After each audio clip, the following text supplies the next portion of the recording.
Hi welcome back to ನಾವು YouTube channel. ನಾವೇದು ಮಾಡ್ತಿರೋ Andhra style ಪಪ್ಸಾರು. ಬನ್ನಿ ಹೇಗೆ ಮಾಡೋದು ಅಂತ ನೋಡೋಣ. ಒಂದು ಕುಕ್ಕರ್ ತೊಗೊಂಡು ಒಂದು 2 ಟೇಬಲ್ ಸ್ಪೂನಷ್ಟು ಎಣ್ಣೆ, ಒಂದು ಅರ್ಧ ಟೀ ಸ್ಪೂನಷ್ಟು ಸಾಸಿವೆ, ಒಂದು ಸ್ವಲ್ಪ ಕರಿಬೇವಿನ ಸೊಪ್ಪು, 1-2 ಈರುಳ್ಳಿ ಹಾಕ್ಕೊಂಡು ಚೆನ್ನಾಗಿ ಒಂದು 5 ನಿಮಿಷ ಫ್ರೈ ಮಾಡ್ಕೊಬೇಕು.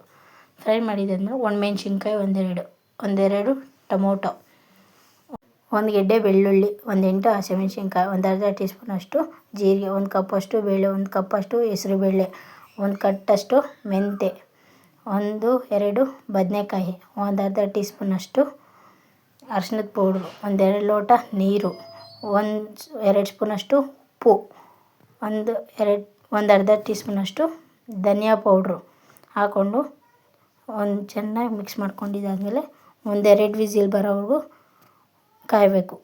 ಬಂದಮೇಲೆ ಒಂದು 5 ನಿಮಿಷ ತಣ್ಣಗೆ ಹಾಕ್ಬಿಟ್ಟು ಸ್ಮ್ಯಾಶರ್ ತೊಗೊಂಡು ಚೆನ್ನಾಗಿ ಸ್ಮ್ಯಾಶ್ ಮಾಡ್ಕೊಬೇಕು. ಸ್ಮ್ಯಾಶ್ ಮಾಡಿದರೆ ಚೆನ್ನಾಗಿ ಸ್ಮ್ಯಾಶ್ ಮಾಡ್ಕೊಬೇಕು. ಒಂದು 5 ನಿಮಿಷ ಚೆನ್ನಾಗಿ ಸ್ಮ್ಯಾಶ್ ಮಾಡಿದಾದಮೇಲೆ ಇಷ್ಟ ಆದರೆ ಲೈಕ್ ಮಾಡಿ, ಶೇರ್ ಮಾಡಿ, ಕಮೆಂಟ್ ಮಾಡಿ. ನಾವು ಯೂಟ್ಯೂಬ್ ಚಾನಲ್ನ ಸಬ್ಸ್ಕ್ರೈಬ್ ಮಾಡ್ಕೊಂಡು